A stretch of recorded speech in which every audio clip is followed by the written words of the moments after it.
TributePod production. Feeling good? Here we go.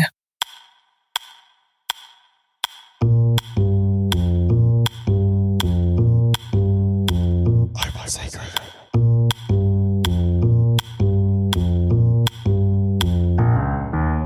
Hello and welcome to Open Secret, the power of open source intelligence. I'm Jane Van Tienen. And I'm Kylie Pert. Thanks for joining us. In today's episode, we'll be talking about Hollywood and the role of creatives in helping intelligence professionals think more broadly, challenge assumptions, consider different perspectives, and identify new solutions. Our partner in crime on this episode is Gus Kangas, a former intelligence officer with over 28 years of distinguished service in the United States Air Force, Department of State, and the Central Intelligence Agency, or the CIA.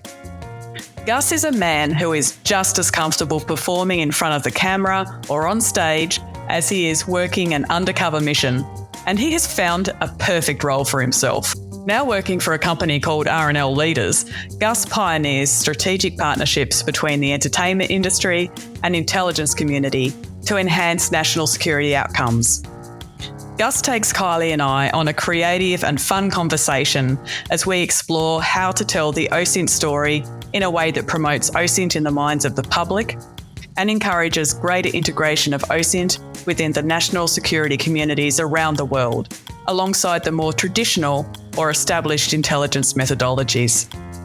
Welcome, Gus, to our podcast. You and I have known each other for a little while now, but of course, this is the first time Kylie's met you and our listeners won't necessarily know you either. I would love it if you would tell us all a little bit about yourself. Well, Jane, thank you. Kylie, it's a pleasure to meet you as well. And you, Gus, delighted. I'm very excited to be here today. A little bit about myself. I just retired from 28 years of federal service. I started out right out of university in the Air Force. I was in the ROTC program at uni. And then from there, I went right into a career in intelligence and had the pleasure of spending most of my career overseas. Before my government career, I was a child actor. Oh. And so I spent my formative years acting, doing commercials. I was in movies, feature films, mostly in background, but a couple of speaking parts.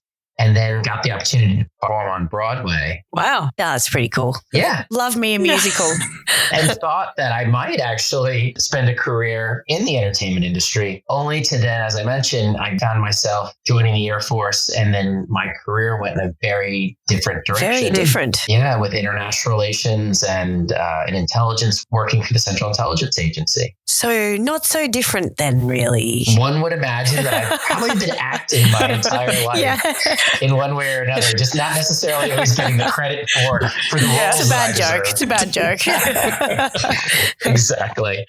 So I found myself then in government, having the privilege to serve in some really unique and different places throughout the whole war on terror after 9/11. Then found myself back in Washington, leveraging technology and actually getting pulled back into the entertainment industry and how gaming and some of the other tech works, and how as a national security agency, we might be able to leverage some of that in our work.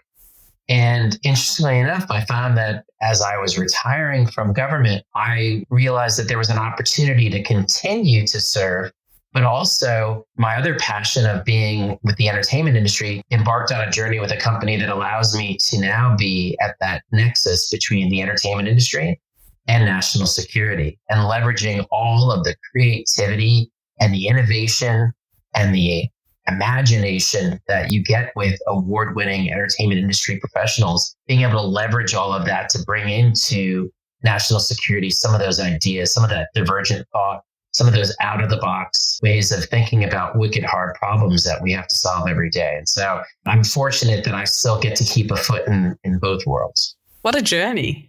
Very interesting. Gus, having a company that is dedicated to, as you said, bringing in that creativity and divergent thought to really wicked problems that have huge and global consequences. That must be fascinating. What's the receptivity of agencies like the CIA or other big federal government agencies to embracing that as an opportunity?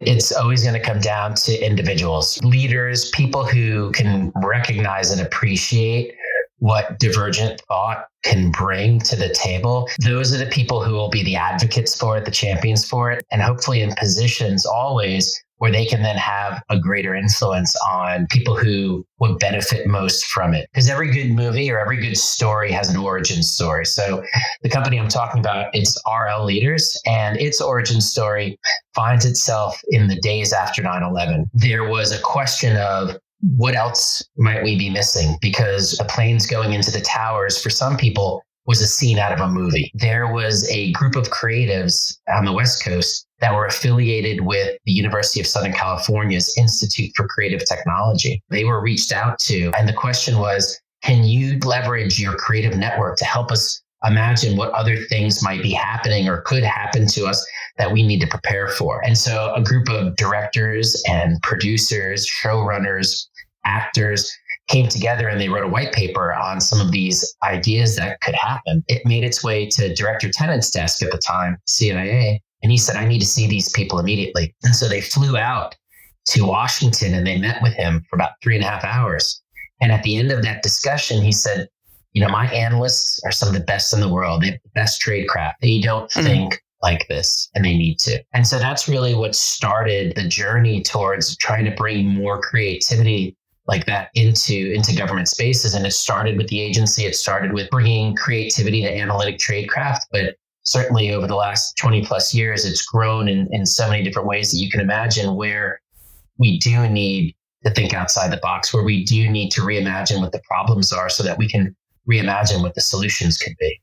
Gus, just so listeners can get a real sense of what that looked like on the day that you have actors and artistic professionals briefing government on what I'm sort of assuming is scenarios, coming up with some stories, if you will, about what government might be missing or what the enemy might be doing. Is that right? That is right. And again, it comes back to, we in government, we call that red teaming, right? So where you assume the mindset of your adversary to reimagine what they could be thinking they might want to do to you so that you can then better protect yourself against it. What's really interesting too, though, I've seen this happen countless times now, is when you get a group of super creative people from the entertainment industry and you get functional experts. When you get them together, that's where the real magic happens, because just pure creativity by itself may not lend itself to actually identifying real solutions. But when you have people who are functional experts on a specific topic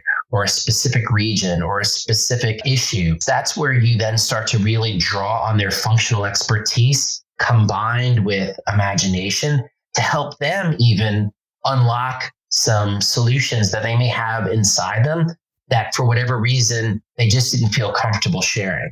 And so sometimes you need pure creativity in a very safe and vulnerable environment to really reopen that. And academic studies show that thinking works better in this type of environment. And still in government, we don't do near enough of this type of thinking or make the time available. Absolutely. And you're right. I mean, that's the problem, isn't it? We're always so reactive. It's really hard to find the time to be proactive. But we do. And there are people out there, I'm happy to say, who appreciate and recognize what that kind of thinking and that creative process can really help do. So when you're bringing in people from the creative world in to look at national security problems, are you telling them all the secrets? Like, how does that actually work in practice? You give them a scenario, but are you giving them the scenario? That's a great question. We're doing a lot of scenario and creative writing. So you can imagine it's a lot easier to have a purely creative discussion on a topic when you can do it in an unclassified environment. So what we'll do is we'll create a scenario that has very similar underlying issues compared to the real topic at hand that will allow people to explore ideas, scenarios, solutions, problems, but do it in a way that's not on the nose. And so in doing that, then you get a great amount of creativity. You can keep it in a very unclassified environment. And also you can get people who would otherwise be perhaps hamstrung or overly prescribed in their focus on a specific issue because they know that issue so well. Now you allow them to think about the challenges and the problem, but in a way that doesn't wed them to whatever their functional expertise is. And on the other end, the government walks away with some really novel solutions to some really hard problems. I love it. So the program then is designed around sparking that creativity and encouraging that creative thinking. How do you capture some of the results of the learnings in that type of program?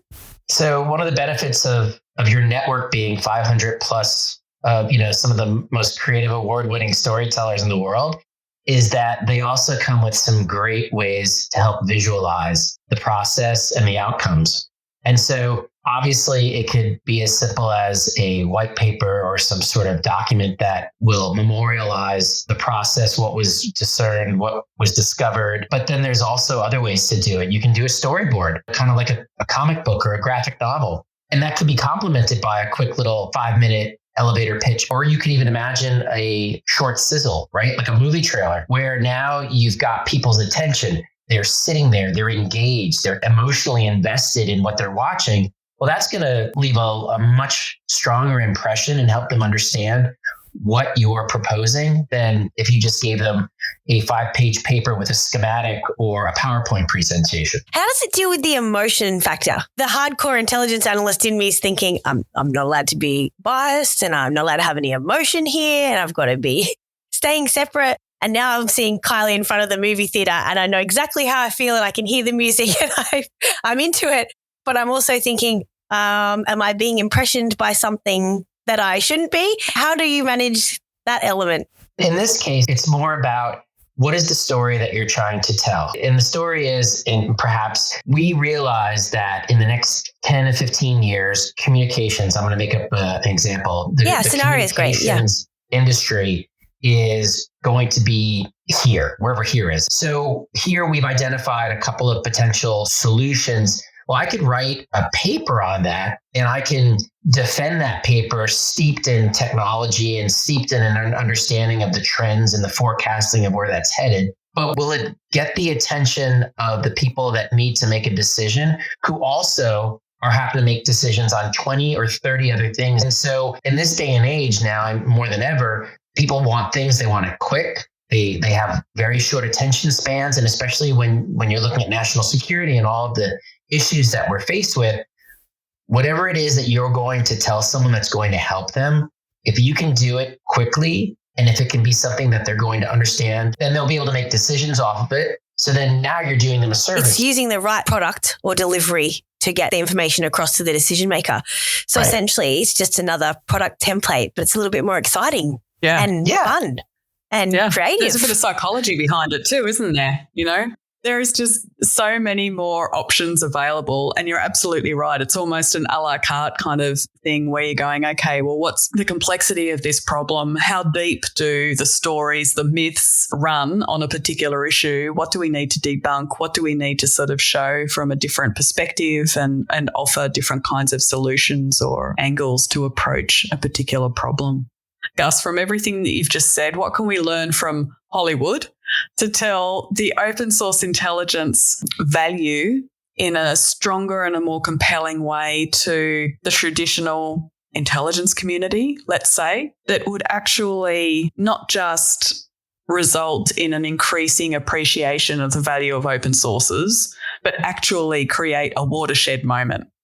Well, first, I would say open source intelligence, you have to think of it as a character because it's a character in its own story. And not only is it a character, but it also interacts with other characters. And when you talk about intelligence, those other characters are the other ints. And so open source, for me, it's the underlying baseline that supports all of the other ints. The majority of information that you probably need, at least to make an initial informed decision on an issue, is available already at your fingertips. And in that story, the open source intelligence as a character has grown in importance, its relationship and its complexity to its other colleagues and the other ints. And so where that storyline started out, where it might have played a junior varsity, if you will, position relative to the other varsity members, it is now elevated to a position of equality, if not in some ways, even a more elevated position. that means then that those other characters can really refine their role and what they need to do, because they don't need to use those specialized skills or resources to acquire that information. Yeah, absolutely. What does a story need to compel action, to compel change? What are the elements? Well, first and foremost, you need to know who your audience is, and you need to know what interests them or what motivates them, because the next thing that it needs to do is be able to call people to action. What is the action that your story is trying to call people to, and can they relate to it? And so if it's an open source intelligence show and we're talking about the audience of the other ints, then really what we need to be able to do is demonstrate to the other ints how they are better served by having the open source intelligence character in their midst, because they can't do it alone. They're all stronger together as a team. Yeah, we've got to confront some pretty huge challenges at the moment on the global stage when we think about national security problems. And so to do that, we do need the best team to show up all of the time.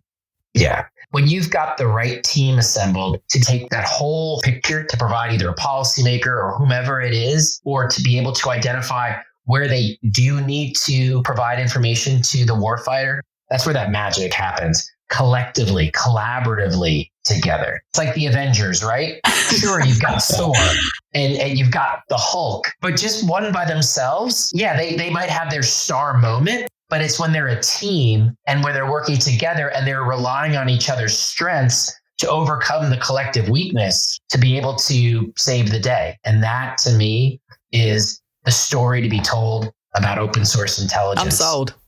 So if we take that thread a little bit further and we could be a more closely knit Avengers team and leverage our OSINT character to better effect, what could the open source character do you think, Gus, to showcase its skills and abilities? So I think it goes back to, again, storytelling. And so for the OSINT practitioner, I would start with, who are they? What's their identity? And the thing is that if you go to a traditional humanter, there are archetypes out there for what a humanter could be. That's right. You can sort of get yourself behind that brand. If you're a SIGINTer, what do I stand for? And the history of SIGINTers and the legacy of SIGINTers. And I'm following in the footsteps of giants from the Cold War.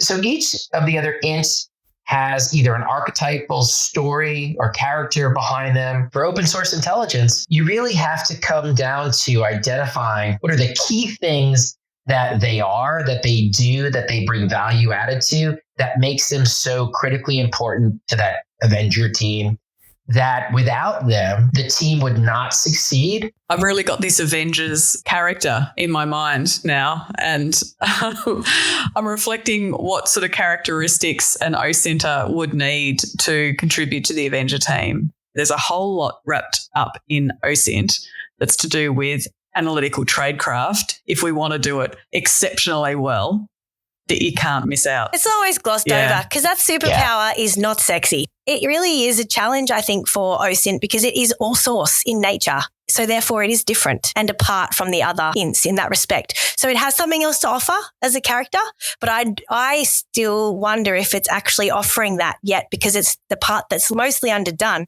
There needs to be a tremendous amount of emphasis and resources allocated to properly training folks on what is open source intelligence, how do you collect it, and because again, to your point, it's not as simple as saying, oh, I just have a bunch of devices and I just scrape all this stuff. And it's just information. You're collecting information. Right. You don't collect intelligence. I know I sound like a doctrinaire, but you don't. You produce intelligence from Correct. Collected information. We all know this inherently as professionals, but as long as the lexicon is wrong, for starters, we're going to continue to have this problem where our superhero never has any friends. It then comes down to really the analytic tradecraft. Because here's the other part. Why do some people not necessarily maybe put as much weight or stock into open source intelligence? It's because the other ints have, again, a long history of tradecraft, and it's very defined tradecraft. It's very specific tradecraft. And so people have biases towards, well, surely I'm going to rely more on this because it's steeped in tradecraft. Well, the open source intelligence is also steeped in tradecraft. If applied correctly. But I think that more people have to understand that. And also, I think that you have to elevate the training for open source like you would for clandestine human intelligence collection. Mm-hmm. Yeah, agreed. And the idea is that the movie is around how to teach people about open source so that they understand that it's all source in nature and all the components that adds up to, and then how we showcase how to leverage that. Mm-hmm. I mean, is that exciting though? I don't know if that's exciting, but I mean, it's valuable. So this is the beauty of what we're doing right now. We're riffing, right? Yeah. This is us brainstorming together. Yeah. We are now fully immersed in the creative process. Loving it. There's so many things you can do with it, but also illuminate those real skills and the real benefits that are brought to the table when you embrace open source intelligence as an enabler.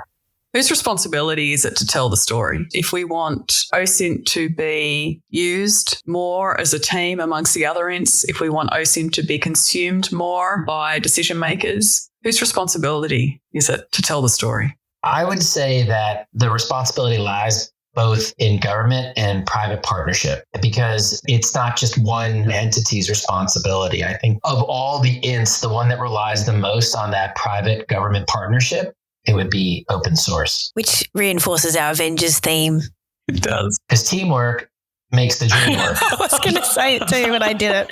I feel sometimes like some of these things are so obvious sometimes, but it's hard. Yeah, it is hard. But I do. I think there's so many opportunities there. There's only going to be more and more data, and there's going to only be more and more ways to synthesize it and make sense of it. The analysts who are looking at all of this information and trying to fuse it in a way that's going to be usable and hopefully with critical thinking and applied analytic tradecraft, vet the information to discern what's true from what's not true. The role of the open source intelligence officer is only going to be more and more important in the future. Agreed. Because we're not putting out less data, we're only pushing out more data. Is there anything that you would like to say that you haven't already said? No, I would just like to say thank you both very much for the opportunity to join you guys today and to talk about this. I'd like to think that we were able to show today that you can have a lot of fun and be creative and imaginative and still come up with some really credible solutions or novel ways of looking at approaching it in the future. And I'm just thankful to be a part of that process with you both. Thank you, Gus. Me too. Thank you. It was our pleasure. You've been listening to Open Secret, the power of open source intelligence. Open Secret was created by Kylie Pert, Amanda Shane, and Jane Van Tienen. A podcast by OSINT Combine. Make sure to visit our website, osintcombine.com, for information on how OSINT Combine can help you find, analyse, and act using open source information. Open Secret is recorded on the lands of the Kabi Kabi people. OSINT Combine acknowledges Aboriginal and Torres Strait Islander peoples as the first Australians and traditional custodians of the land where we work, live, and learn.